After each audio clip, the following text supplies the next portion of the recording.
자, 지금부터 여러분 100쪽 취득세 들어가겠습니다. 이제 지금부터 시작입니다.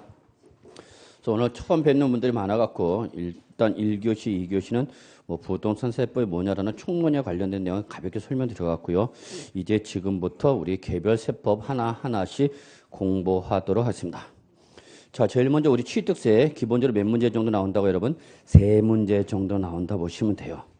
많으면 4문제까지. 자, 제1 총설 나와 있습니다. 일단 X 시험에는 안 나옵니다. 총설은 시험 안 나온다. 그냥 의미 눈으로만 보시기 바랍니다.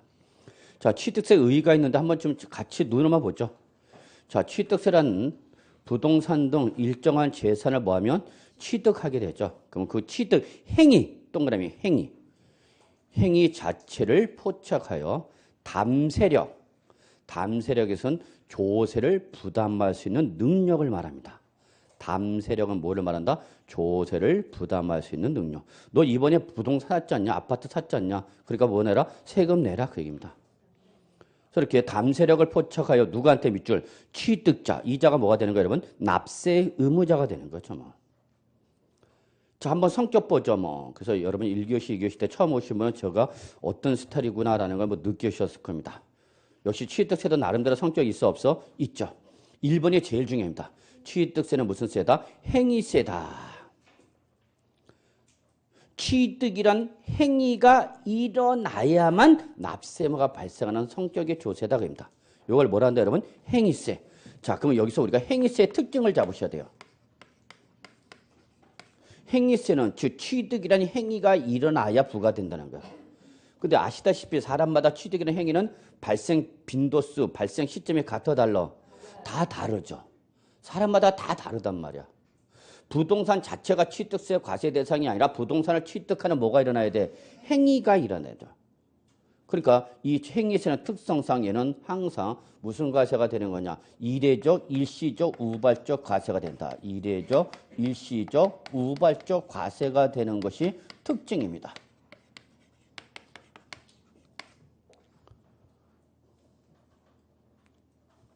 그러니까 취득세는 취득이란 행위가 일어나면 그 행위에 대해서 한 번만 내면 된다 그 얘기입니다.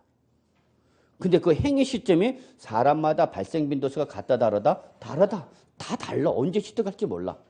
저도 제 명의로 부동산을 언제 취득할지 저도 몰라요. 내가 나를 모르는데 네가 나를 안다라고 할 수 있어? 여보세요. 내가 언제 취득할지 나도 모르는데 과세관청이 제가 언제 취득할지 알아 몰라요? 몰라요. 몰라. 그러니까 모르니까 네가 그런 행위가 뭐하면 일어나면 그 행위에 대해서 한 번만 내라. 근데 그게 어느 시점인지는 안다 모른다? 모른다 그 얘기 여러분. 그래서 그 행위가 만약에 일어나면 네가 자발적으로 어떻게 하라? 신고를 하고 뭐하라? 납부를 하라라는 의무가 부과되는 거예요. 네가 언제 일어날 취득이라는 행위가 일어날지 모르니까 그 행위가 일어나면 그 행위가 일어난 시점에서 일정한 기한 내에 어떻게 하라? 자발적으로 신고하고 네가 자발적으로 어떻게 하라? 납부하라. 안 하면 하라라고 했는데 하지 않았으니까 뭔가 벌과금을 부과됐죠. 이게 뭐죠 여러분? 가산세야 금이야. 이게 이제 환장하는 거야. 이제 우리 세법은 가산세죠. 신고 안 했으니까 뭐가 부과되죠? 신고 불성실 가산세가 부과되는 거고 납부를 안 하면 납부 불성실 가산세가 나와. 끝잘 잘 보셔야 돼요. 가산세. 그래서 가산세라는 것은 세법에서 부과하고 있는 의무를 이행하지 않았을 때 부과하는 벌과금 성격을 띠고 있는 게 바로 뭐다 여러분? 가산세라는 거죠. 그래서 바로 취득세는 무슨 세다 여러분? 행위세다. 그 다음에 2번에 보시면은 여러분 이런 말이 있네요. 유통세다. 밑줄 유통세. 즉 유통세는 소유권이 어떻게 될 때마다 이전될 때마다 그 매 이전 단계에서 부과되는 성격의 조세다 그 얘기야. 자, 제가 건물 신축했어요 여러분. 건물 신축하니까 제가 무슨 취득이 일어났죠 여러분? 원시 취득. 그럼 원시 취득이란 취득이 일어났으니까 너 뭐 내라? 취득세 내라. 그 원시 취득한 신축한 건물 제가 팔았어요. 그래서 매매로 매수한 자가 있겠죠. 매수자는 돈 주고 산 거죠? 무슨 취득이 일어났죠? 유상취득. 그럼 너 유상취득한 너도 뭐 내라? 취득세 내라. 근데 그 취득한 부동산, 주택이야. 20년 만에 드디어 전세를 끝내고 내 명의로 내 집을 샀어. 여러분이 전세의 서름을 알아? 드디어 내 명의로 못 샀다고 여러분? 주택. 그래서 첫날 밤을 보냈죠. 전날 밤. 새로 산 날. 심장이 너무 뛰어. 너무 뛰어가고 돌아가셨어. 그래서 뭘 먹어야 돼? 우황천시 먹어야죠. 첫날 밤은. 항상. 그래서 자식이 뭘 받았어? 그 부동산을. 상속을 받았어. 그럼 이 자식은 뭐라고 그래? 웬체수 그러는 거죠. 뭘 받았으니까 상속 받았죠. 그래서 과세 물건 취득했죠? 그럼 너 어쨌거나 상속으로나 뭐가 일어났으니까 취득이니까 너 뭐네? 취득세 내. 그 얘기죠. 물론 상속세도 내야 되고요. 그래서 상속받은 부동산을 내가 뭐 해버렸어? 증여했어. 그럼 증여받은 누가? 수중자가 증여로 취득했어. 그럼 또 뭐 내야 돼? 취득세를 내야지. 이때 물건은 몇 개야 지금? 하나자. 물건은 하나인데 그게 소유권이 어떻게 될 때마다 이전될 때마다 매 이전 단계에서 누가? 취득자가 내라. 이걸 뭐라 표현한가 여러분? 유통세. 이번이 마지막 설명이야 이런 거. 매년 이런 거 못해요. 3번 밑줄 응능과세. 응능과세죠. 능은 경제적 능력을 말하는 거야. 제가 여러분 다음 주에 여러분 저 개인적으로 축하 좀 해줄 일 있어요. 축하 좀 해주시겠어요? 그러니까 여러분이 뭔데요 교수님? 그래서 제가 이번에 아파트 조그만 거 하나 샀어요. 그래서 강남 타워팰리스 65평짜리 23억 주고 샀어요. 저 스키 봐라. 그러면 제가 그 타워팰리스 23억짜리 아파트 샀다. 그러면은 여러분은 어떤 생각이 들어? 저 돈 있나 보네. 부동산을 돈 주고 샀다고 해서 그만큼 능력이 있다 없다? 있다. 있으니까. 경제적 능력이 있으니까 그에 상응하는 만큼 과세하겠다. 무슨 과세 여러분? 응능과세입니다. 자, 그 다음에 4번. 대물세다라는 말이에요. 대물세. 자, 대할 대자입니다. 이때 대자는 큰 대자가 아니라. 그래서 어떤 교수님은 그냥 대자를 빼버리고요. 그냥 물세, 인세 그러는 교수님도 계시고요. 어떤 교수님은 그냥 대할 대자 써갖고 대물세, 대인세 이렇게 표현하기도 합니다. 그럼 여러분 여기 써보면 물건에 대하여 부과되는 성격의 조세를 대물세랍니다. 제가 한자를 쓰는 이유는 우리 좀 한자를 아시는 분들은 표의 문자다 보니까 한자를 알면 조금 의미가 그대로 전달되기 때문에 그냥 참고입니다. 그러면 대물세는 성격상 여러분 항상 얘는 과세 물건별로 개별 과세합니다. 그러면 제 명의로 여러분 2018년도에 부동산을 3번 샀다. 제 명의로 부동산 3번 샀다. 그러면 제 명의로 산 것을 합산해서 과세하는 것이 아니라 그 하나마다 세금 내라. 무슨 과세? 개별 과세.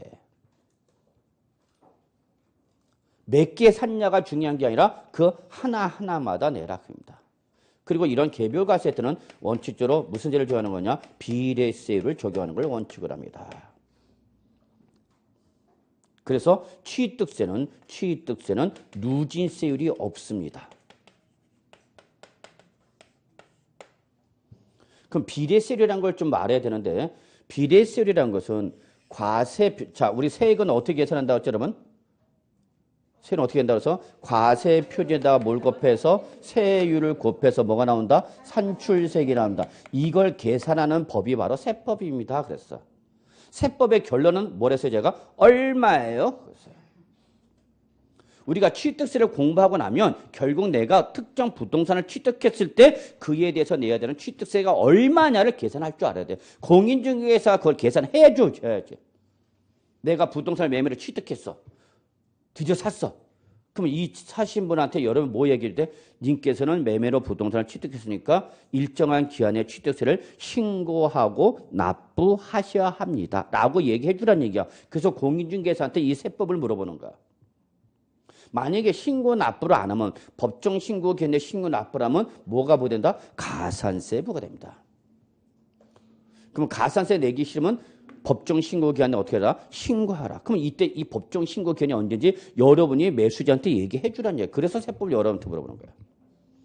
그럼 취득세 내려면 당연히 그 말을 취득자는 뭐라고 그래? 다시 여러분한테 반문했죠. 얼마를요? 제가 이 부동산 취득세니까 취득세 얼마를 내야 되는데 라고 물어보겠죠 여러분한테.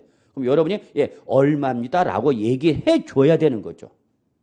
잠깐만 기다려보세요. 띠띠띠띠띠띠띠. 여보세요. 법무사 사무실이죠?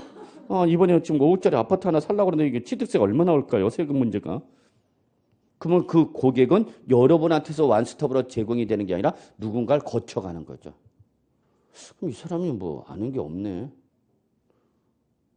그 생각이 들겠죠. 자, 이때 항상 모든 조세 세금은 뭐에다가 과표에다 뭘 곱해라? 세율. 근데 과세가액으로 생각하시면 됩니다. 얼마짜리로 과세하겠냐 그 얘기야. 이때 과세가액이 얼마냐, 과표가 얼마냐에 관계없이 무조건 하나의 세율로 적용하는 걸 뭐라 한다, 여러분? 비례세율.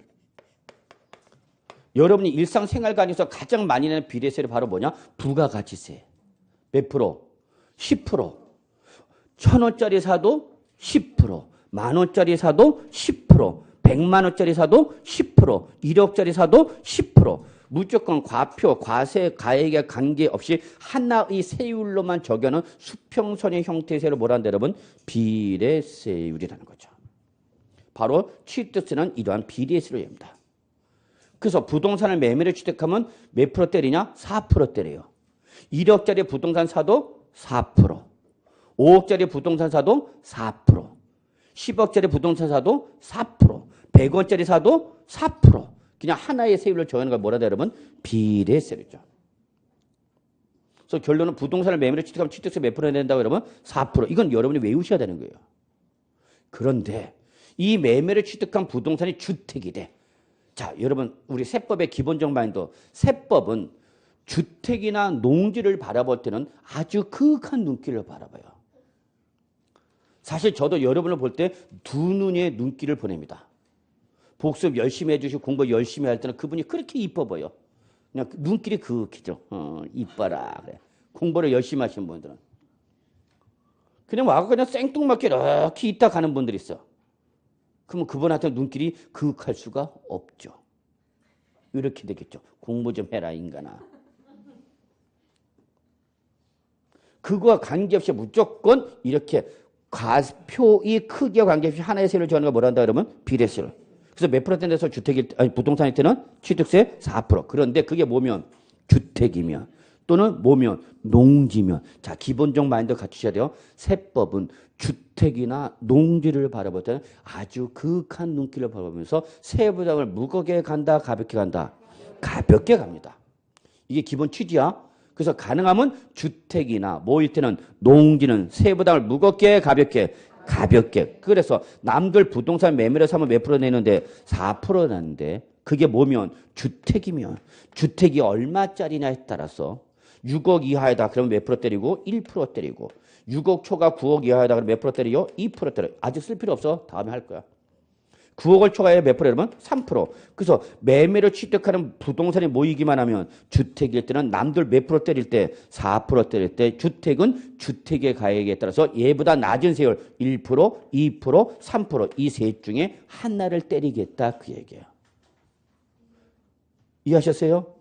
그럼 내가 1억짜리 사도 몇 프로, 1억짜리 주택을 사도 1%, 3억짜리 사도 1%, 5억짜리 사도 1%. 근데 7억짜리 사면 2%, 10억짜리 사면 3%. 그래도 뭐보다 낮죠? 4%보다 낮죠. 뭐니까? 주택이니까. 이렇게 과표에 관계없이 하나의 세율을 정하는 걸 뭐란다 그러면 비례세율입니다. 그래서 취득세가 무슨 세율이야? 비례세율. 그래서 무슨 세율이 없다? 누진세율이 없다. 체킹. 그럼 누진세율 하나만 더 합시다. 누진세율은 건 뭐냐? 그 금액의 크기에 따라서 과표의 크기에 따라서 세율이 점점 높아지는 계단형 형태의 세율을 바로 뭐라냐? 누진세율이랍니다. 이 누진세율의 대표가 바로 뭐냐면 소득세입니다. 소득세는 소득이 금액이 크지 않으면 1,200만 원 이하면 6%도 출발합니다.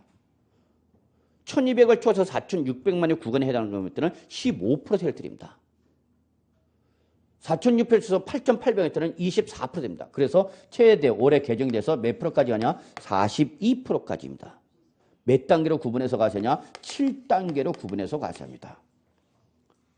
그러니까 과세표는 7단계로 구분해서 각각 6%, 15%, 24%, 35%, 38%, 40%, 42%까지 세율이 달라진다는 얘기야. 이렇게 계단형 형태의 세율을 뭐라 한다 여러분? 누진세례입니다. 기억해 주시기 바랍니다.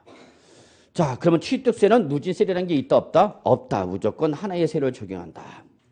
근데 요 비례세례, 자 보세요. 지금 주택 4%짜리도 있고 주택도 1%짜리가 있고 2%짜리도 있고 3%짜리도 있죠. 물건에 따라서 세율이 달라지죠. 물건에 따라서 비례세율이 어떻게 된다고? 달라진다고. 달라진다. 그래서 이걸 뭐라 하냐? 차등 비례세율이랍니다. 차등 비례세율. 이게 대물세로부터 발생하는 특징입니다. 자, 그 다음에 양가로 5번. 아주 중요합니다. 자, 이번이 마지막입니다.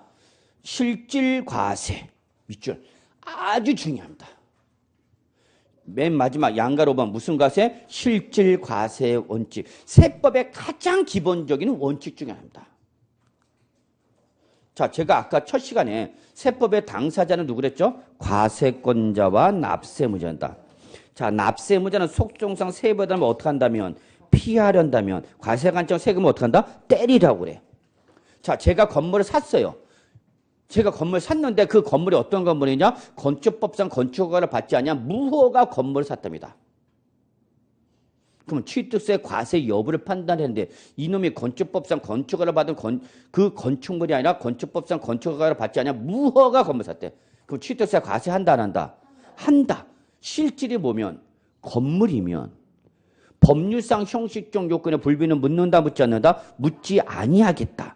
이러한 형식적 요건에 불비를 묻지 아니하고 과세하는 원칙을 뭐란다 여러분? 실질과세 원칙이죠. 적으세요. 세법상 기본 원칙 중에 하나입니다. 절대 놓치면 안 됩니다. 우리 부동산 세법은 다 실질과세 원칙입니다. 그래서 과세 여부를 판단할 때는 법률상 형식적 요건에 불비는 묻는다 묻지 않는다? 묻지 아니한다. 잊지 마시기 바랍니다. 그래서 나오는 말이 바로 뭐냐? 사실상이죠. 손님 상 들어갑니다. 그럼 무슨 상을 찾아야 돼요? 사실상을 찾으셔야 돼요. 대원칙이라서 분명히. 자, 내가 건축법상 건축허가를 허가받은 건물을 돈 주고 샀어. 그래서 내가 잔금을 지급하고 매도자한테 권리증 등을 넘겨받아서 내가 그 부동산을 점유해서 내가 이제 독점적 배타적으로 사용할 수 있을 뿐만 아니라 언제든지 내가 마음대로 처분할 수 있는 사실상을 취득했어. 그런데 그 사실상 취득한 것에서 법률상 형식적 요건에 볼 수 있는 등기를 안 하고 있대. 자기 명의로 뭘 안 하고 있대? 이전 등기를 안 하고 있는 거. 그럼 이거 취득한 거를 볼 거냐 안 볼 거냐 그 얘기야.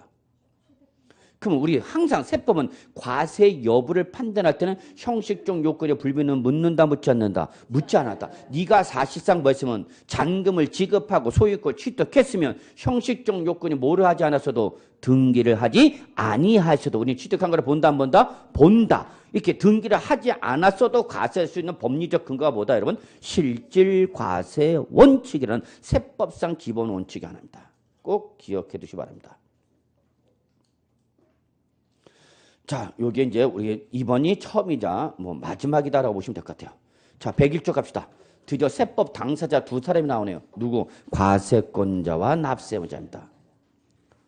이때 지방세는 지방세의 종류마다 과세권자가 같다 다르다? 다르다. 그래서 결론. 취득세는 누가 과세하느냐? 거의 밑줄. 납세지 관할. 밑줄. 도 또는 특별시, 광역시. 그리고 모든 지방세는 누가 나온다? 특별자치시, 특별자치도, 올 지방세죠. 하여튼 특별자치도와 특별자치시는 무조건 나오는가?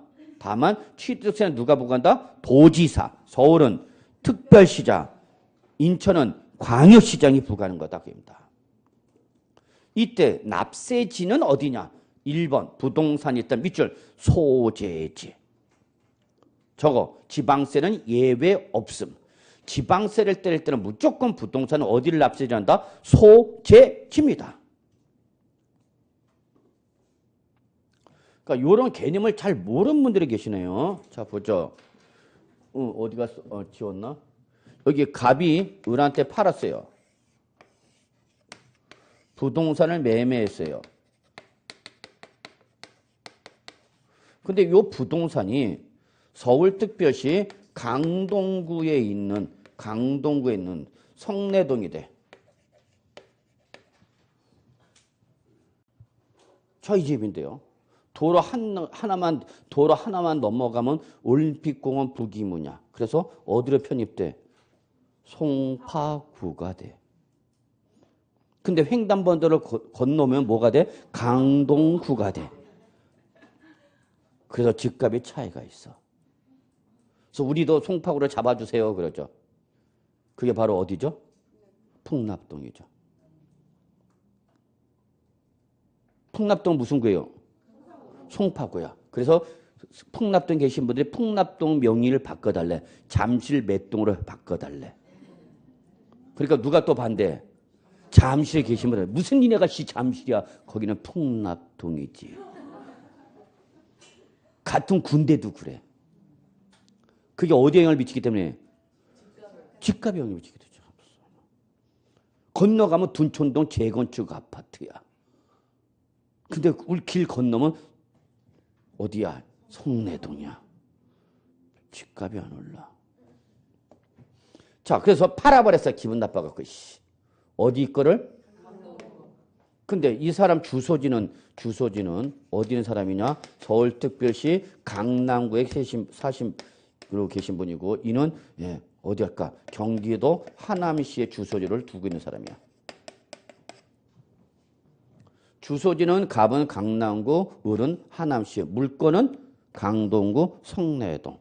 자, 그러면 을은 뭘 내야 돼? 취득세.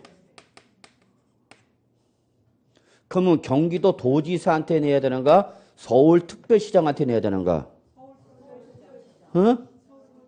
누구한테 내야 돼? 이게 납세지야.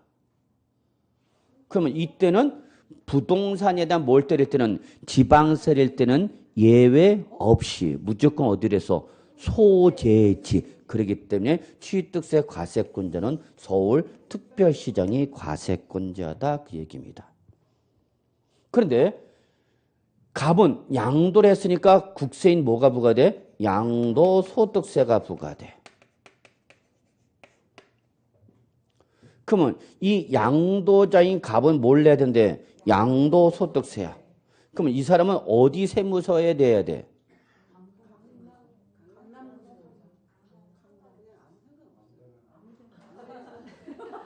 아무데나? 그럼 시험에 아무데나. 절대 시험에 아무데나 이런 말 없어.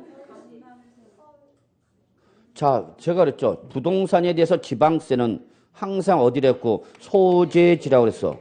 그러나 국세로 바뀌면 뭐로 바뀐다고 그랬어? 주소지로 바뀐다고 그랬잖아.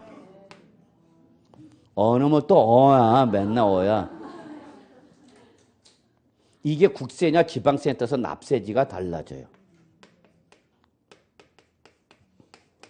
그래서 국세는 항상 어디다? 주소지를 원칙으로 하는 거고요. 지방세는 소재지를 원칙으로 합니다. 대원칙입니다. 꼭 기억해두시다. 그래서 결국 강동구 성내동에 소재는 부동산을 양도한 갑은 양도소득세를 신고 납부할 때 어디? 서울 강남구 관할 세무서가 바로 주무관서가 되는 겁니다.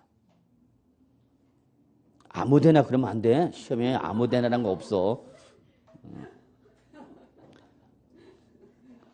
18년 만에 강의에서 아무데나란 말은 나 처음 들어봤어. 아니 돈 내는데 돈을 아무데나 가서 내라 그러면 어떡하냐. 근데 이제 절대 안 까먹을 거야 이거는. 그러니까 저는 여러분한테 자꾸 답변을 요구해요. 강의하면서. 그러면 왜 요구하냐면 자꾸 여러분 리마인드하게 하는 거고 그리고 내가 알고 있는 게 맞는지 안 맞는지 여러분 빨리 확인해야 돼 안 해야 돼? 확인하셔야죠. 이게 시험 문제 맞히는 건데. 근데 말을 하다 보면 틀릴 수도 있어. 틀리니까 우리가 여기서 배우는 거 아니야. 그러니까 틀리는 걸 여러분 부끄러워하거나 창피할 필요는 없어요. 물론 순간적인 쪽팔리면 확 밀려옵니다만. 그런데 그게 절대 안 까먹어. 저는 그래서 자꾸 답변을 요구하는 거야. 내가 알고 있는 걸 정확히 표현해서 검증을 받으셔야 돼요. 우리끼리는 부끄러운 게 있어 없어? 없어. 우리 다 몰라서 여기 와서. 그래서 공부하는 건데. 무슨 말인지 이해하시겠죠? 그래서 여러분 자꾸 제가 물어볼 거야. 특히 중요한 건 다음에 제가 오늘 배운 것 중에 다음 시간 또 물어봐요. 답변 안 하면 제가 공부를 안 한 걸로 간주해버립니다. 그러면 또 눈이 찢어져요. 저는 또 이렇게. 막 짜증내.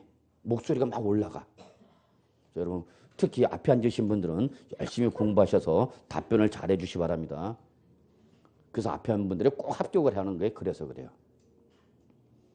자, 여러분 좀 개념 잡히십니까? 다 마무리할게요. 지방세는 예외 없이 항상 어디다? 소재지다. 그런데 어디는 국세는 소재지가 아니라 뭐로 바뀐다? 주소지다. 물론 실무에서는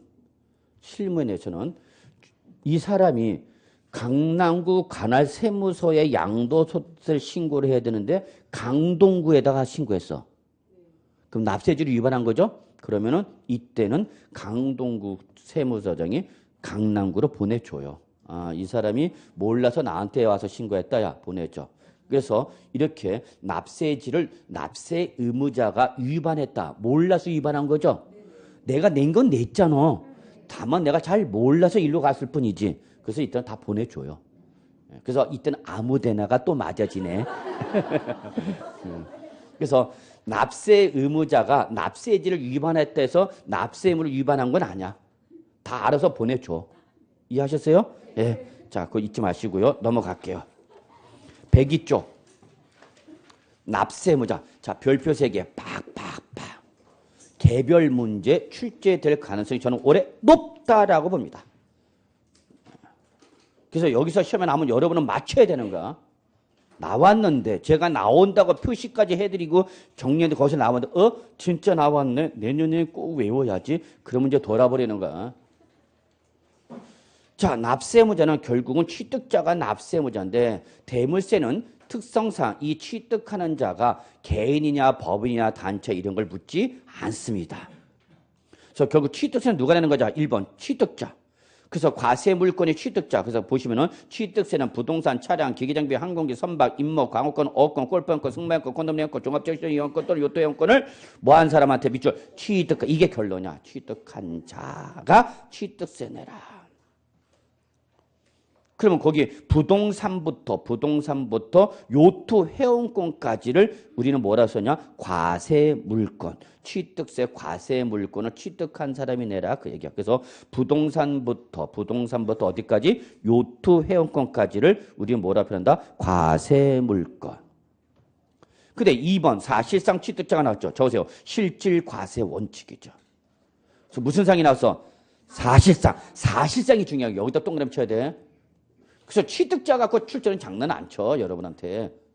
사실상 갖고 장난쳐. 그래서 부동산 등의 취득은 민법 또는 관계 법령에 따른 자 밑으로 갑니다. 뭐를 하지 않았어도 등기나 등록을 이행하지 아니한 경우라도 어쩌다면 동그라미 사실상 취득했다면 취득세는 취득한 거로 본다고요, 안 본다고요? 본다고요. 그러면 시험이 이렇게 나오면 여러분은 맞춰. 내가 외운 대로 나오면 맞춰, 여러분은. 근데 요즘 문제는 내가 외운 대로 물어보지 않고 돌려서 물어봐. 이래서 이제 환장하는 거야. 자, 제가 무슨 멘트를 할 테니까 제가 멘트가 맞는 말인지 틀린 말인지 생각하시기 바랍니다. 자, 사실상 부동산을 취득한 경우에도 등기를 하지 아니한 경우에는 취득으로 보지 아니한다. 이렇게 나왔네요. 맞는 말이에요? 틀린 말이에요? 틀린 말이야.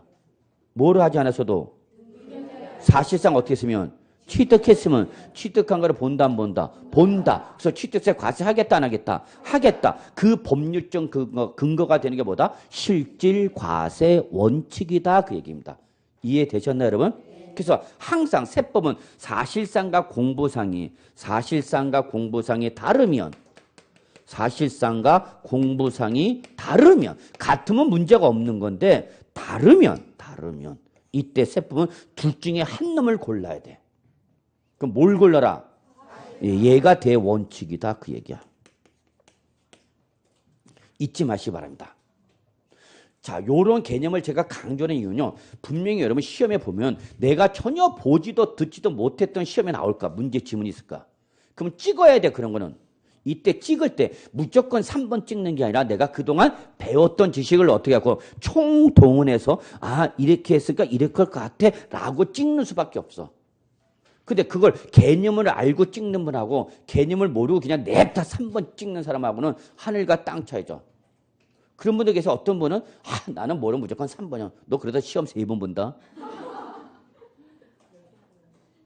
아니야, 그러면 안 돼. 보기 지문을 보고 보기 지문의 상호관계와 여러분이 출전 입장에서 나는 어디를 답을 했을 것 같아 라는 걸 생각하려 해야죠.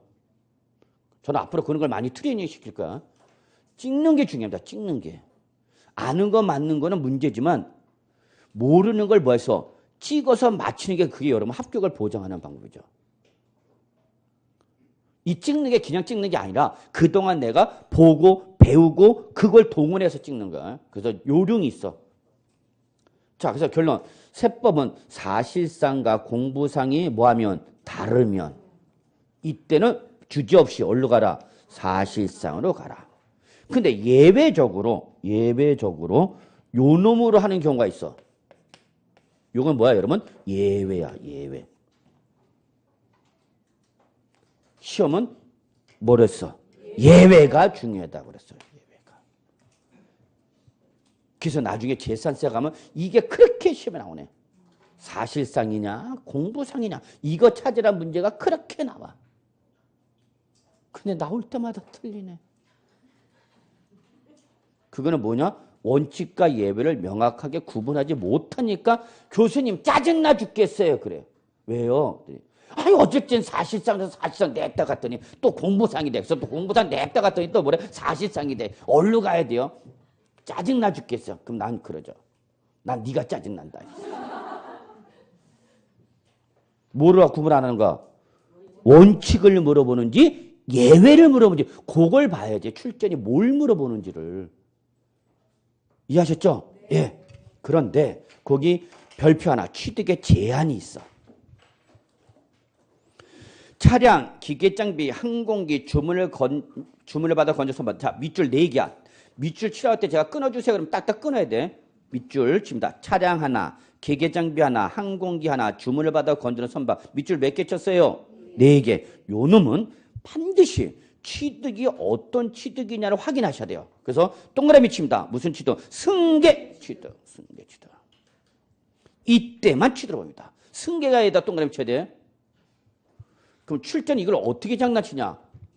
시험에 이대로 나면 여러분 맞힌다니까 공부한 사람은. 그런데 출제는 요거를 어떻게 장난치냐? 자, 이렇게 봅시다. 차량, 기계장비, 항공기, 힘들어. 주문을 받아 건조하는 선박. 몇 개? 4개. 요 네 놈은 모든 취득을 취득을 보는 것이 아니라 무슨 취득이에요? 이렇게 물어봐서 원시 취득이냐 승계 취득이냐 요거를 물어봐야 돼요. 그래서 무슨 취득이면 원시 취득이면 취득으로 보질 아니하고요. 요것이 소유권이 이전되는 무슨 취득일 때? 승계 취득일 때만 취득으로 본다 그 얘기야. 그럼 여러분 생각해. 여러분 자꾸 여러분 공부할 때 요령은 수험생 입장에서 공부하지 말고 출전 입장에서 공부해야 되는 거야. 그러면 결국은 차량, 기계장비, 항공기 주문을 받아 건전 선박 요 네 놈은 뭐에 따라서 원시냐 승계냐에 따라서 취득으로 안 본다 본다 결정되죠. 그럼 취득으로 보냐 안 보냐는 뭘 보고 판다는가? 원시냐 승계냐. 그럼 출전은 이걸 갖고 장난친단 말이야. 그러니까 여러분이 공부할 때 출제위원이 좋아하는 포인트가 있어. 그 포인트만 잡아내면 여러분 시험 다 맞히는 거야. 근데 아무 생각하는 사람은 어떡하냐? 무조건 외우는 거야. 무조건. 차량, 기계장비, 항공기, 주문을 받아 건전 선박은 승계 취득일 때 한해서 취득을 받는다. 외웠다. 근데 출전, 차량, 기계장비, 항공기, 주문을 받아 건전 선박은 원시 취득일 때 취득을 본다. 그래서 뭘 바꿨어? 승계를. 원시로 바꿔놔버렸죠. 그런데 자기는 차량, 기계장비, 이거 봤던 거다. 취득 보자. 자기는 혼자 맞았다. 그렇죠. 출제는 뭘로 장난쳤는데? 이게 시험이야, 여러분. 그러니까 순간적이야, 여러분, 이거는. 내가, 여러분, 저는 가장 안타까운 게 뭐냐면, 몰라서 틀린 건 괜찮다. 본인도 수긍해. 내가 공부 못한 거, 안 한 거, 틀린 건 괜찮아. 근데 내가 뻔히 뭐 했는데, 정리했는데, 단순히 뭘 잘못 봐갖고, 글자 확인 못 해갖고 틀리면 이건 돌아버려. 여러분 쌍꺼풀 터지는 거야. 그래서 제가 강의를 할 때는 항상 어딜 잘 봐라는 걸 제가 자꾸 강조하는 거야. 출전은 이걸 건드린다. 그러니까 여부는 취득, 여부는 뭘 봐야 된다? 취득, 형태를 봐야 된다. 그러니까 이게 원시로 나왔는지 승계로 나온지를 반드시 확인하시는 포인트는 여기야. 포인트는 이거야. 근데 엄한 데 보고 있죠. 취득으로 본다. 그럼 이제 외로운 길을 가는 거야. 여기서 외로운 길이라는 것은 합격자 모임에 못 나가는 걸 말합니다. 남들은 합격자 모임에 오라고 학원 원장한테 연락 오고 몇 시까지 오세요 그러는데 나한테는 연락이 안 와. 원장님 나도 가도 돼요. 아유 여기는 그냥 합격생들 오는 자리라요. 저 어두운 구석에서 사람이 되고 싶다. 그렇게 떨어지. 다시 한번 여러분, 저는 강의할 때 저는 정말 초점을 어디를 잘 봐라는 걸 정말 강조합니다. 어디를 잘 봐라.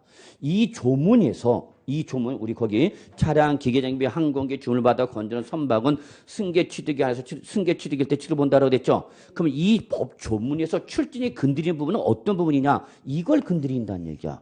요게 제대로 나왔는지 요걸 봐야 된다는 얘기야. 그러니까 여러분이 공부할 때 요 조문에서 뭐가 포인트다라는 걸 잘 체킹해 두라는 얘기야. 그러면 이걸 통째로 외울 필요 있다 없다? 없다 그 얘기야. 그걸 왜 다 외워 무식하게. 출전이 건드린 분 딱 정해져 있는데. 제가 뭐 얘기하는지 이해하시겠죠? 그래서 제가 형광펜을 갖고 오라고 하는 것은 그런 부분 제가 분명히 잡아 드릴 거다고. 여기서 출전이 어딜 건드리니까 요걸 잘 보세요. 근데 이건 이미 여러분 몇 번씩 노출된 문제입니다. 실제. 그러면 제가 출전 들어가면요. 저는 이제 이렇게 안 물어봐요. 자, 과거 문제는 차량, 기계장비, 항공기 주문을 받아 건조한 선박은 원시 취득이다. 취득을 본다, 안 본다? 안 본다. 승계 취득이다. 취득을 본다, 안 본다? 본다. 이렇게 물어봤단 말이야. 근데 이미 노출됐어. 기출문제 보면 다 나와 있어. 제가 출전 들어가면 이미 노출된 문제 그대로 낸다, 안 낸다? 안 내요, 저 같으면. 아니, 노출된 문제 똑같이 내면 어떻게 그게 문제야? 그러면 바꿔봅시다. 여러분 생각해봐. 이걸 나는 내고 싶어. 근데 이미 나왔어. 그러면 과거의 출제 형태는 내 못 내? 못 내겠지. 노출돼 있으니까 이미. 이해하시죠? 무슨 말인지. 그러면 틀을 바꾸는 수밖에 없단 말이야. 물어보기는 물어봐야 되는데 기출문제 이미 나왔으니까 안 나왔으니까? 나왔으니까 기출문제를 낸다 못 낸다? 못 내 출제는. 그래서 제가 기출문제가 시험에 못 나온다는 게 바로 이거야. 절대 이대로 못 나온다고. 그러면 거꾸로 얘기합시다. 어떻게 하냐? 원시 취득은 취득으로 보질 아니하고 뭐에 한해서 승계 취득에 한해서 취득으로 보는 것으로 옳지 않은 것 찾으시오. 이렇게 거꾸로 가는 거죠. 자, 주어가 바뀌었어. 그러니까 이렇게 항상 변형된단 말이야. 그래서 기출문제를 볼 때는 기출문제가 이렇게 나왔구나. 아, 여기서 이렇게 나왔구나. 그러면 또 나온다면 어떡할 거냐. 이렇게 미래지향적으로 생각하셔야 되는 거야. 근데 여러분 과거지향적으로만 공부하죠. 기출문제 닥터 해설만 열심히 외운다. 그리고 그럽니다. 교수님, 저 기출문제 풀면 다 풀어요. 다 맞춘대. 그분은 뭘 잘못했으면 자기가 안다고 생각하는데 아는 게 아니라 답을 외운 거죠. 그런데 그러면 다 맞추는데 뭐가 문제 있어요? 근데 이상하게 시험만 보면 떨어져요. 그분은 안 나올 거면 달달달 외웠죠. 자, 그러면 저는 이렇게 물어봅니다.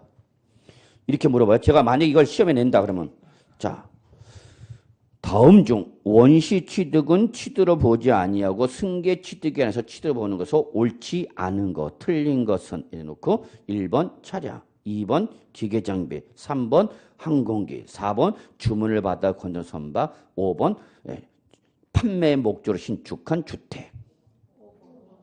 5번이 왜 답이 되죠? 자, 제가 지금 주택, 판매를 목적으로 신축한 주택이라 했죠?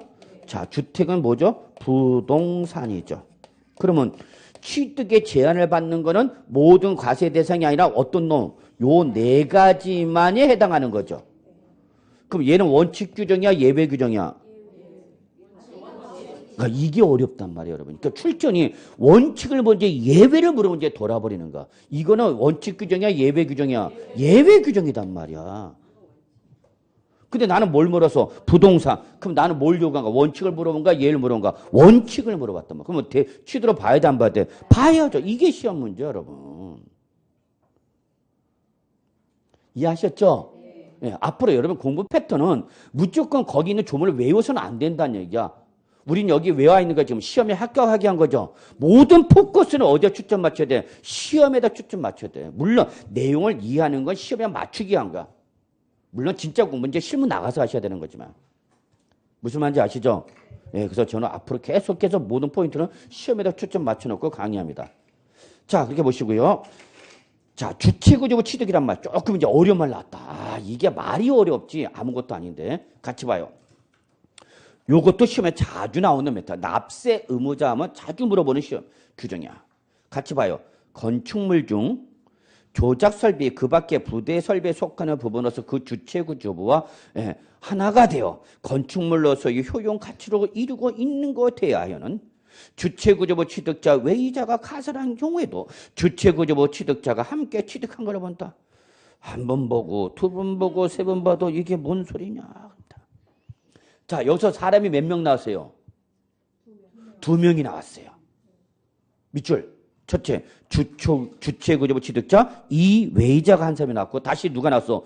주체구조부 취득자가 나왔어. 그러면 시험은 바로 이걸 갖고 장난치는 거예요, 여러분한테. 앞에 거, 건축물 중 조작 설비 그 밖에 부대 설비에 속하는 부로서 그 주체구조부와 하나가 돼서 건축물 효용 가치를 이루고 있는 것에 대하여는 이거 갖고 건드리는 것이 아니라. 출제는 뭘 갖고 있다고? 주체구조부 취득자 외의자가 가설한 게 누가? 주체구조부 취득자가 함께 취득한다. 그래서 출제는 건드리는 부분은 어떤 부분이야? 주체구조부 취득자 이외자가 취득한 걸 볼 거냐? 주체구조부 취득자가 취득한 걸 보냐? 여기를 건드려 출제위원은. 그럼 아직 2번 봐도 모르겠네. 자, 다시 이제 풀이 들어갑니다. 건축물 중, 자, 밑줄 들어갑시다, 여러분.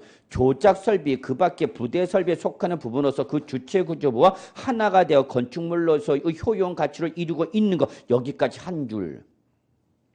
그러니까 한마디로 말해서 여러분, 건축물의 일부분으로 생각하시면 됩니다. 자, 뭐랬어요? 건축물 중. 그랬죠. 앞에 써져 있죠, 여러분. 건축물 중. 자, 여기부터 밑줄 칠해서 조작 설비, 여기부터. 밑줄 쳐서 그 밖에 부대 설비에 속하는 부분으로서 그 주체구조와 하나가 돼서 건축물로서 효용 가치를 이루고 있는 것. 여기까지 밑줄 하나 쳤어요?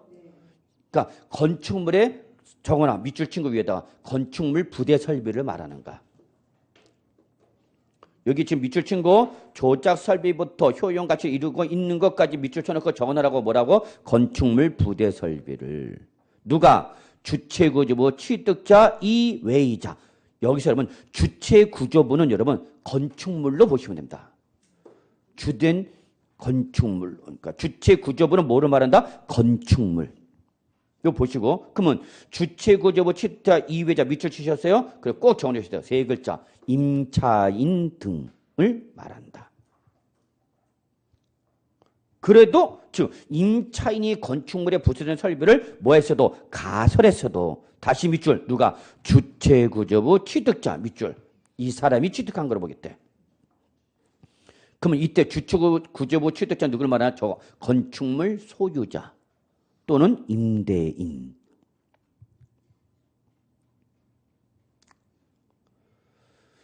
자, 요거 설명드릴게요. 이게 2번 봐도 3번 읽어봐도 내용을 이해를 못하면 어려워요. 자, 주체구조부. 뭐로 생각을 했어요, 여러분? 건축물. 자, 여기 건축물과 토지를 소유하고 있어요.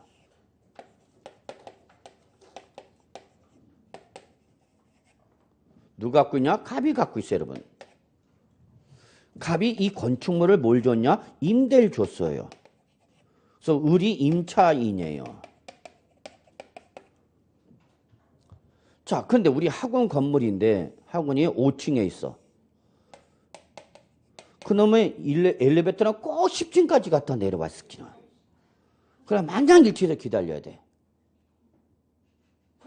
무슨 말인지 이해하시죠? 10시 전에 그리고 와갖고 딱 왔다 하고 딱 엘리베이터 보니까 이놈이 찔찔찔찔찔 되면서 어디가 8층, 9층, 10층 찍고 내려와. 돌아버려. 그래서 그럴 일은 절대 없지만 우리 학원 원장님 임차인이 여기다가 학원 전용 엘리베이터를 설치해버렸어. 기대하는 거 아니야? 그러면 이게 주체 구조부인데 그 건축물에 부수되는 뭐를? 설비를 누가? 갑이 설치한 것이 아니라 누가 설치했다고? 임차인이 설치를 했대. 이거를 바로 이렇게 표현한 거죠. 그래서 요거를 우리 책에는 뭐라 표현했냐? 주체구조부 취득자 이외의자. 주체구조부 취득자 외의자라고 표현한 거고 요거를 뭐로 표현한 거야? 주체구조부 취득자로 표현한 거야. 아, 이 표현이 어려운 거야. 그러니까 결국은 이 건축물 부수 설비, 즉 취득세가 과세되는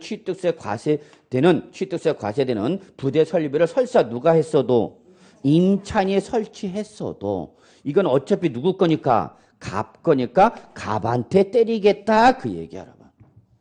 이해하셨어요? 자, 여러분 잠깐 생각합시다. 내가 이제 고령화 돼서 이제 노령화 돼 갖고 이제 일을 못 해. 근데 일을 안 한다고 내가 안 먹는 건 아니잖아. 더 먹어. 식욕이 더 땡겨요. 아니 30세끼는 다 찾아 먹어야 돼. 30세끼. 그래서 요즘 나온 방송도 봐. 30세끼 뭐 그런 거 있잖아. 그러니까 일은 안 한다고 밥을 안 먹을 수는 없단 말이야. 근데 밥 먹을 돈이 없어. 그걸 준비해야 되는 거죠. 그래서 내가 그 준비로서 뭐하냐? 건물 하나 산 거죠. 조그만 거. 그 뭘 주는가? 임대 주는 거죠. 임대료가 바로 여러분이 뭐 하는가? 연금 형태를 띠는 거죠. 그래서 결국 수익형 상가 등을 취득해서 임대 줄 때 그 임대 목적은 뭐야, 여러분? 임대료는 월세를 주된 수입으로 먹겠다는 얘기죠. 이해하셨어요, 여러분? 자, 근데 내가 건물 임대를 줬는데 여러분 임차인은 누굴 들어오길 바래요? 여러분 가끔 가다가 이제 오해를 하는 게 있어요. 무조건 상가 꼬마 건물 사라 그래. 그리고 뭘 주래? 임대 주래. 그럼 임대 소득 발생인데 여기는 엄청난 함정이 있는데 그걸 그 광고하는 사람들은 이걸 빼버렸죠.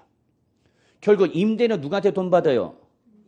임차인이요. 결국 임대료가 제대로 걷어 들이려면 제대로 들어오려면 누가 잘 들어야 돼요?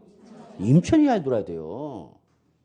마치 건물이 있기만 하면 상가 등을 뭐 임대만 주면 무조건 월세가 들어온다고 생각하시면 여러분 큰 오산이죠.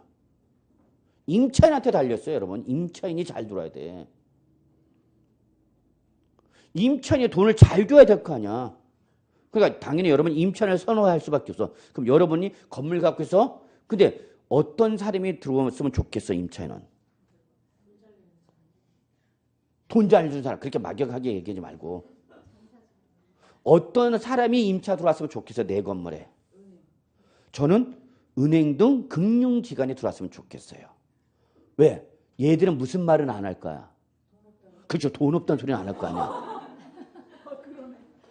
아니 지점장 월세 줘야 되는데 돈 없이요! 그럴 수는 없잖아. 뭐가 있는데? 큰 거예요. 그래서 바로 임대업자들이 가장 선호하는 업종이 장사 잘 되는 업종, 돈 잘 주는 업종. 그게 바로 금융기관, 병원, 항상 캐시가 흐르는 데죠. 자, 어떤 제 제자인데 저한테 연락이 왔어요. 교수님, 저 하남시 이번에 신규 분양하는 건물 조그만 게 있는데 조그만 거 상가 하나 건물 하나 분양 받아보실래요? 그래.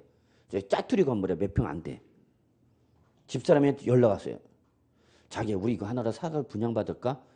근데 이게 구탱이에 있는가, 구탱이. 건물 직사각형도 아니고 이렇게 쭈글탱이 있는 거예요, 이렇게. 몇 평짜리 안 돼. 그래서 몇 평 안 되니까 분양가가 싸니까 이거 사갖고 분양받아서 임대 주래. 저 집사람 뒤지게 욕먹었대요, 저한테. 사지 마. 왜냐? 평수가 좁어. 적은 평수, 분양가, 임대, 상가, 건물 분양가 싸다고 몇 평 안 되는 거 분양받았단 말이야, 짜투리. 그럼 여기에 들어와서, 임차인이 들어와서 할 수 있는 업종은 제한이 있어, 없어? 있어요, 제한이. 요 조그만 평수 갖고 업종할 수 있는 업종은 제한을 받는다고. 그럼 누구한테 임대 줄래? 그때 열쇠 하는 사람, 이 사람들 주면 되는데. 엠병아, 열쇠 하는 사람한테 임대 줘갖고 얘 월세 얼마나 잘 받겠냐? 제 말이 맞아요, 틀려요? 무슨 말인지 이해하시죠? 조그만 업종 들어올 수 있대. 그럼 그 조그만 업종에 들어와서 나한테 월세를 제대로 잘 주겠냐고. 그러면 여러분 생각, 임대인이 월세와 임차인이 잘못 만나고 돌아버려. 연인인데도 임차인 잘못 줘갖고 들이면 연인들 많잖아, 싸운 애들. 나가라 못 나가겠다 뭐. 돌아버리는 거야 여러분. 이거 없는 것보다 못해. 돈 몇 푼 받겠다고 정신적 스트레스 받느니 저는 안 하는 게 나아요. 그러지 마. 하지 마. 제 말이 무슨 말인지 아시죠? 몇 평 안 되는 거 상가 건물 싸다 그거 분양받아갖고 임대 줘. 내가 하는 것도 아니야. 자기가 그러면 공인중개사 사무실 할 거야? 아니. 당신이 하겠다면 나는 분양받으라 그래요. 하겠다면 상가 뭐 중개 사무실 조그만 거 들어갈 수 있잖아. 사무실 2개 그냥 PC 하나 딱 깔아놓으면 끝이 아니야. 공인중개사는. 제 말이 맞아요? 틀려요? 너 이거 분양 받아갖고 조그만 거 임대 줘봐야 들어온 임차인이 할 수 있는 게 돈 캐시를 갖고 움직이는 임차인이 안 들어와 여기. 그래서 나는 적정한 규모의 필요하다고 해. 그래서 꼬마 건물 좋아하지 마세요 여러분. 막 요즘 보면 꼬마 건물 임대 받으라 뭐 이런 전문가들 그런 애들 많아요. 그러면 꼬마 건물 그거 들어와서 평할 수 있는 업종의 제한을 보라고. 업종이 뭐 있겠냐고. 영세업종이죠. 제 말이 맞아요? 틀려요? 들어올 수 있는 업종 영세업종이야 결론. 영세업종은 돈이 있는 사람이 없는 사람이야. 없는 사람한테 여러분 임대 줘봐야 돈 나와 안 나와? 안 나와 여러분. 보증금 있잖아요. 이런 그 보증금 먹을 때까지 그 스트레스는 어떻게 하려고 그러냐. 그럼 보증금 다 뜯긴 놈이 나가 안 나가? 안 나갑니다. 이제 막판에 애도 어차피 사이드 몰렸기 때문에. 제 말이 맞아요? 틀려요? 맞아. 그래서 저는 그 반대합니다. 무조건 그렇게 얘기하면 안 돼. 무슨 꼬마 건물이 무슨 최대의 무슨 투자처인 것처럼 얘기를 하고 광고하고 교육받으라는 애들인데 사기꾼이야 그런 애들은. 그러면 나는 은행에 들어왔어. 드디어 내 원하던 누가 들어왔어? 은행. 은행은 특성상 뭐가 필요해? 근거가 있어야 돼 여러분. 그럼 은행 가면 부착된 근거 있죠? 근데 여러분 아실지 모르겠지만 그 부착된 근거가 취득세 과세 대상이에요. 참. 그 부착된 근거가 취득세 과세 대상입니다, 여러분. 잠깐 어디 보시냐면요, 여러분. 저 109쪽 한번 잠깐 볼까요? 여러분 올해 하여튼 세법 제대로 배웁시다. 예, 제가 제대로 가르쳐 드릴 테니까. 자, 맨 밑에 3번 건축물에 딸린 시설물이 있죠. 거기 맨 밑에 취득세 과세 대상의 부대 설비에 여러분 5번 부착된 근거. 여기 여러분 엘리베이터 설치돼 있죠. 그럼 엘리베이터 설치가 되면 그 엘리베이터 설치 비용도 건물 취득세 과표에 포함이 된단 말이야. 그게 바로 그런 것들 나중에 이제 설명을 드리겠지만. 근데 엘리베이터를 지금 임대인 건물주가 설치한 게 아니라 임차인이 설치했다 그 얘기야 지금 문제는. 건물주가 소유해 취득하면 당연히 건물주가 취득세 납세의무자 되는 건데 건물주가 아니라 임차인이 설치했다 그 얘기야. 은행에 들어와서 은행에 뭘 설치했어? 부착된 근거 설치했단 말이야. 그러면 그 부착된 근거에 대해 뭘 내야 돼? 취득세를 내야 돼. 근데 이걸 건물주가 설치를 해준 게 아니라 누가? 은행, 임차들은 설치했단 말이야. 그럼 취득세 누가 낼 거냐? 그 얘기야. 그럼 누가 설치했어도 은행, 임차인이 설치했어도 누가 취득세 납세의무 있다? 건축물주. 물주 네가 취득세 납세의무가 있는 걸로 보겠다. 같이 내란 얘기야. 그러니까 세법은 이 들어온 부착된 근거를 누가 설치했는지 임차인이 설치했는지 임대인이 설치했는지를 묻지 않고 누가 건축물 소유자 주체구조 주체가 취득한 걸로 보겠다. 설사 누가 했어도 임차인이 했어도 그 얘기야. 오케이? 예, 그 얘기야. 이해만 돼요. 까불고 있어요. 자, 그 다음에 103쪽. 103쪽에 보시면 여러분 이제 3번, 4번 예, 묶으시고요. 적어요. 간주 취득이라는 말이에요. 3번과 4번 묶어야 돼. 3번 종류 변경 또는 지목 변경과 4번 과점주 취득 있죠? 적어놓으세요. 무슨 취득? 간주 취득. 자, 요 간주 취득은 좀 이따 다시 나오는데 우리 잠깐 어디 보냐면은 취득의 개념에서 나와요. 여기.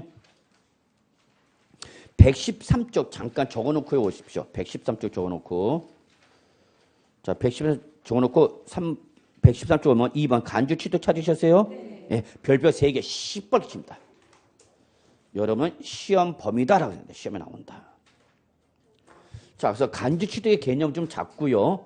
여기서 시험에 어떤 놈이 나오냐를 제가 잡아드릴 거예요. 자, 보세요, 여러분. 간주취득은 제목에 써져 있네. 뭐라고? 간주취득. 그러면 다른 말로 말하면 취득한 걸로 간주하겠다 그 얘기야. 바로 요거는 간주규정, 의제규정. 그래서 얘는 끝자가 항상 뭐뭐 한 거로 본다, 의제한다 이런 말로 끝나죠. 또는 간주한다.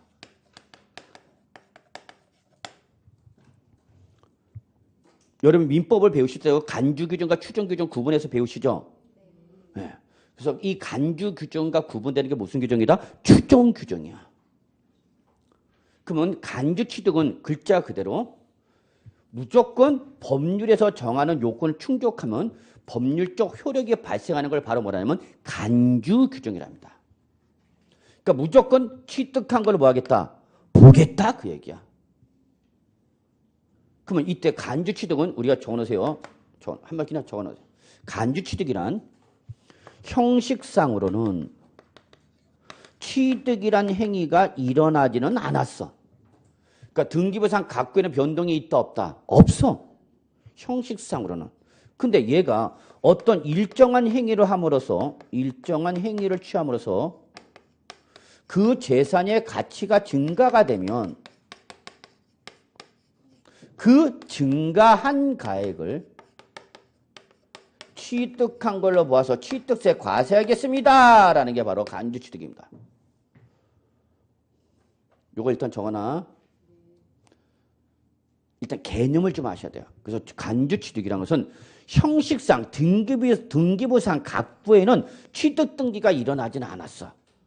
그런데 어떤 일정한 행위를 함으로 인해서 그 재산의 가치가 어떻게 됐대? 증가됐대. 그러면 그 뭐한 가액을? 증가한 가액을 취득한 걸로 보아서 과세하겠습니다. 라는 겁니다. 자, 여기서 가장 시험에 나온 포인트는 뭐예요? 여기서 포인트는? 예, 요게 포인트입니다. 요게. 이게 포인트야. 이게. 앞에 거 갖고 출제원이 장난치는 게 아니라 이거 갖고 장난친다니까 출제원은. 그래서 간주 취득일 때는 항상 과세가 되는 가액은 어떤 가액이다 그러면 증가한 가액이야. 증가한 가액.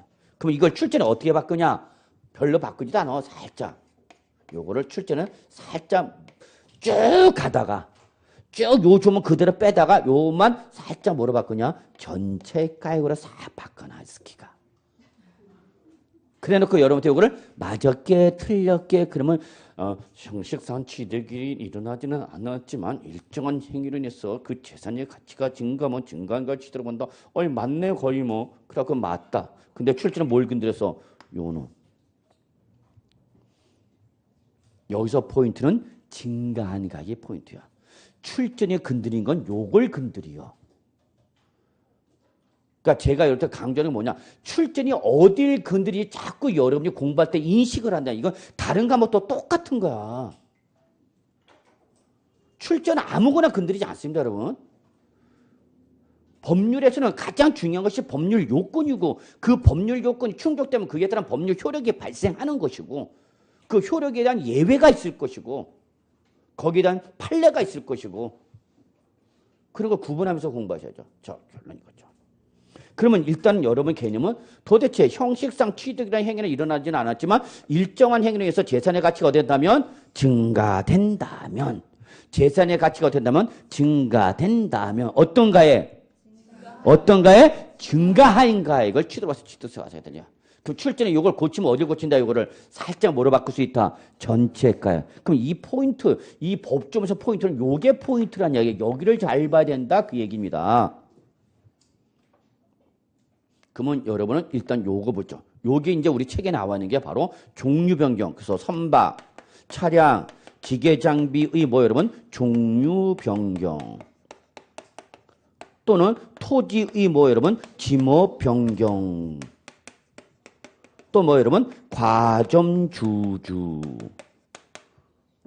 또 요거 말고도 이제 우리가 여러분 공법에서 건축법을 배우셔야 되고 건축법상 건축은 신축, 재축, 증축, 개축, 이전 이렇게 5가지 보는데 이때 신축, 재축, 증축, 개축, 이전 중에서 신축과 재축을 바라보는 취득세 입장과 증축, 개축, 이전을 바라보는 입장은 다르다. 이런 거에 달라져. 근데 그건 공법을 해야 돼. 안 하면 제가 또 다 해야 돼요. 나 못해. 자, 그래서 일단은 여러분 요건데, 자, 건축법에서 건축 중 뭐 신축과 재축을 제외한 놈이야. 여기가 우리 취득세에서 대표적인 간주 취득입니다. 자, 이때에 이 간주 취득에서 오리지널 옛날부터 나왔던 게 바로 요 토지 이 지목 변경이야. 근데 워낙 많이 나왔어. 그래서 요즘은 얘보다는 이쪽으로 틀이 바뀌어가고 있어. 그러니까 문제가 바뀌어. 추세가 있어. 추세의 변화가 일어나. 그 추세의 변화를 못 잡으면 여러분은 뭐. 그러니까 요즘은 이쪽이 중요하죠. 그래서 결론 시험은 얘가 나오는가? 2주. 얘는 제목만 기억하면 돼. 절대 얘는 답이 될 수가 없어. 왜? 그렇죠. 그렇죠.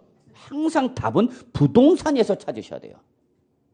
그러니까 찍더라도 뭘 알고 찍는 사람하고 냅다 그냥 3번 찍는 사람하고 보편 1, 2, 3, 4, 5 적어놓고 찍는 사람하고 하늘과 땅 차이죠. 얘는 제목만 기억하시면 돼요. 시험은 여기야.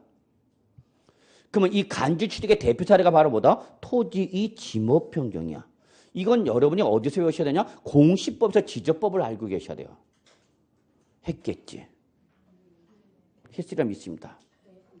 그래서 여러분 우리 토지 이 지목 변경, 예. 그래서 여기 우리 책에 이제 거기 113쪽 잠깐 보세요. 양가로 1, 2, 3, 4 나와 있죠, 여러분?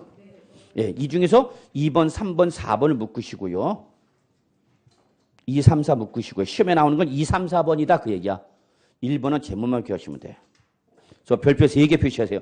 토지 지목 변경, 신축과 재축을 제외한 건축과 개수, 과점주주, 이거는 무슨 취득이다? 간주 취득이다라는 걸 절대 놓치면 안 됩니다. 2, 3, 4번이 중요하더라서 이따 표시했는지 아닌지 검사해. 자, 그래서 이렇게 좀 개념을 잡으시고요. 그 다음에 앞에 또 이제 본 진도 나올 때 들어가기로 하고요. 어디 보시냐면 여러분, 다시 103쪽으로 옵니다. 자, 요 과점 주주는 일단은 개념만 설명드렸습니다. 개념만. 같이 보죠. 의 봅시다. 이번 달에는 개념만 설명입니다. 자, 비상장 법인의 주식이나 지분을 투자하면서 여기서 B자 동그라미 가장 출발점 제약 조건이 비상장 법인에만 적용합니다. 상장 법인에게는 적용되지 아니하는 규정이다 그 얘기입니다. 그래서 비상장 법인의 주식이나 지분을 취득하면서 지방세 기본법상 밑줄 뭐가 됐으면 과점주, 주어가 과점주주입니다. 그럼 그 과점주주는 해당 법인의 부동산을 뭐 한 거로 봐서 취득한 거로 봐서 일단 여러분 법정을 볼 때 가로 열고 닫고 있죠 여러분. 그러면 일단 그거는 무시해. 일단 초창기는 보지 마. 그 예외 규정이니까 그것까지 보면 여러분이 어떻게 정리가 안 돼. 그래서 일단은 기본 단계에서 뭐가 있으면 가로 열고 닫고 있으면 일단 가로 열고 닫고는 보지 말고 뭐만 봐라? 본문만 봐라. 그래서 다시 한번 정리하면요. 비상장 법인의 주식이나 지분을 취득을 하면서 과점주주가 되었을 때는 그 과점주주가 해당 법인의 부동산을 뭐 한 거로? 취득한 거로 본다. 그럼 결론 취득한 거로 본다는 것은 뭐 하겠다는 얘기야? 취득세 과세하겠다 그 얘기 항상. 이때 양가로 보면 과점주주란 일단 여기까지 봅시다. 과점주주란 이걸 기억해 두셔야 돼요.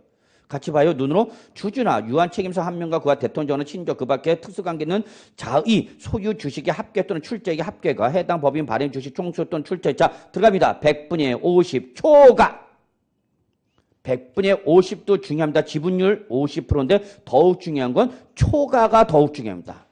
이걸 출전을 살짝 뭐로 바꿔? 이상으로 말을 바꾸면 여러분은 어머! 하고 잡아내야 됩니다. 이상이 아니라 뭐다고요? 초과. 과반수를 어떻게 써야 돼? 넘어서야 된다는 얘기야. 그럼 여기서 과점주주 옆에다 줘서 최대 주주를 말하네. 여기서 과점주는 그 비상장 법인의 누구를 말한다? 최대 주주. 이꼬로 적으세요. 이꼬로 사실상 지배자야. 그래서 이 회사가 누구 거냐가 아주 중요해. 요즘 뉴스에 계속 나오고 있잖아. 누구 거냐 이게 도대체. 세법은 가장 현실적인 과목이에요 여러분. 결국은 비상장 법인의 지분을 몇 프로? 50%를 초과하여 소유하고 있으면서 그 비상장 법인이 누가 돼서 최대 주주가 돼서 그 비상장 법인을 뭐 하는 사람이야? 사실상 지배하는 사람이야. 근데 명의는 사실상 지배자 개인 명의로 하는 게 아니라 누구 명의로 하는가? 법인 명의로 하더란 얘기야. 그러면 이때 우리 취득세는 바로 좋다. 여기 보세요. 여기까지 설명드리고 끝낼게요. 자, 여기 비상장 법인 A사가 있어요. 비상장 법이냐? 항상 비상장 법인이 중요했어. 그러니까 개인기업이란 얘기야, 개인기업. 자, 비상장 법인 누구 명의로? A 명의로 부동산을 취득했어요.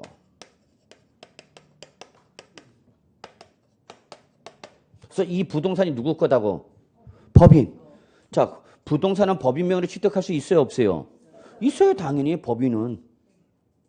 그래서 법인이 부동산을 취득했으니까 요 취득에 대해서 누가? A사가 뭘 냈어요, 여러분? 취득세 냈단 말이야.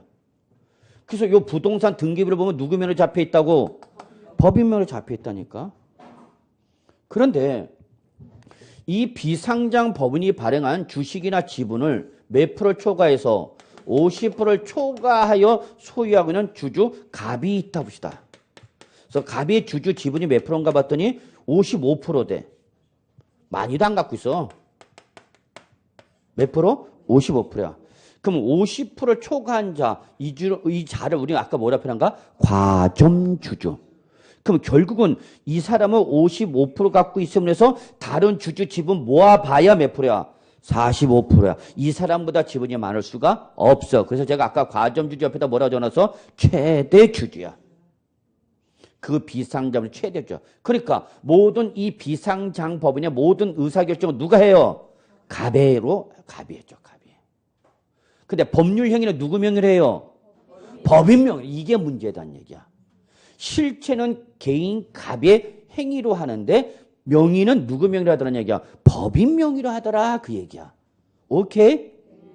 그러면 우리가 세법은 야 이게 지금 누구 명의로 잡혀 있지만 법인 명의로 잡혀 있지만 실제는 누가? 갑 네가 갖고 있는 거와 똑같지 않냐 그 얘기야. 이해하셨어요? 그래서 갑 너도 뭐 내라는 얘기야? 취득세 내라 그 얘기야. 이미 누가 냈는데? 그래서 바로 과점주주의 간접취득은 이중과세입니다. 어떤 세법 시간에 계속 엉이 계속 나올 거야. 이해하셨어요? 이미 누가 냈어요? 법인이 냈단 말이야. 근데 법인 명의로 취득세를 냈지만 실제 이거는 누가 지배하고 있다는 얘기야? 갑이 지배하고 있다는 얘기야. 그래서 이게 지금 이 회사가 누구 거냐? 그래서 이게 핫 이슈가 되고 있는 거 아니야. 까불고 있어. 그러면 사실상 주주 갑 네가 뭐 내라? 취득세 내라. 근데 100% 내야 되는가? 아니지. 자기는 몇 프로 갖고 있으니까 55%. 요게 바로 이제 과세 지분율이 되는 거야. 100%가 아니라 55% 갖고 있으니까 요 취득세 몇 프로 상당액을 55% 상당액을 갑 너 한 번 더 뭐 내라는 얘기야. 취득세 내라. 이 부동산을 누가 취득한 거로 보겠다는 얘기야. 갑이 취득한 거로 간주하겠다 그 얘기야. 그래서 과점주는 무슨 과세 여러분? 이중과세입니다. 이미 법인이 냈어요 안 냈어요? 냈어요. 냈지만 실제 이 부동산에 대한 모든 경제적 의사결정을 누가 하니까? 갑이 하니까 갑이 개인적으로 이걸 뭐 한 걸로 봐서 취득한 걸로 봐서 취득세 과세하는데 너는 몇 프로 갖고 있다면?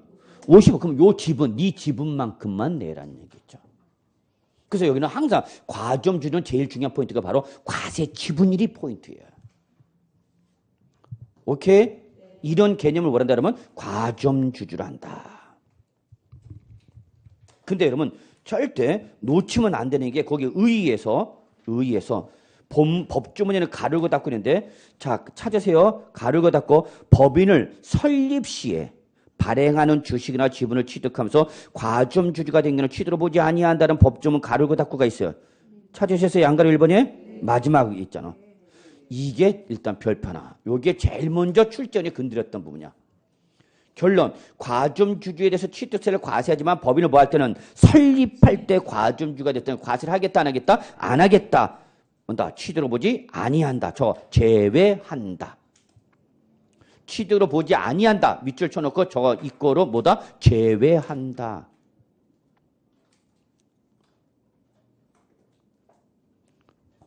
그러니까 아예 애초부터 법인을 뭐 할 때 설립할 때 50% 초과한 과점주주한테는 설립시에는 과세를 안 하겠다 그겁니다.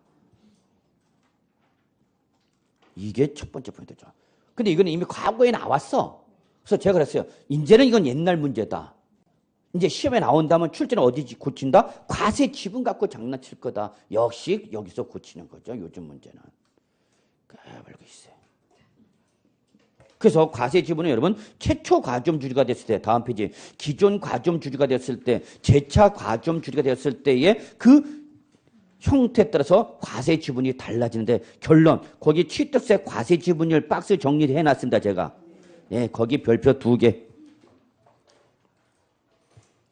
제가 감히 말씀드립니다. 여러분한테 만약에 과점주주 간주 취득 시험에 나오면 답은 과세 지분에서 나올 겁니다. 이때 최초 과점주주와 재차 과점주주 2개는 이미 시험에 노출됐습니다. 아직 노출 안 된 게 바로 두 번째 기존 과점주주의 과세 지분율 요 놈이 아직 노출이 안 됐습니다. 그래서 저는 이거 찍습니다. 박스 보시라고 박스. 그래서 거기 박스 3개가 있죠. 최초 과점주주, 기존 과점주주, 재차 과점 3개를 구분되잖아. 이 중에서 이미 최초와 재차는 나왔다고 시험에. 그럼 안 난 게 뭐다고? 기존 과점주주 지분. 요거를 여러분 주의하라 합니다.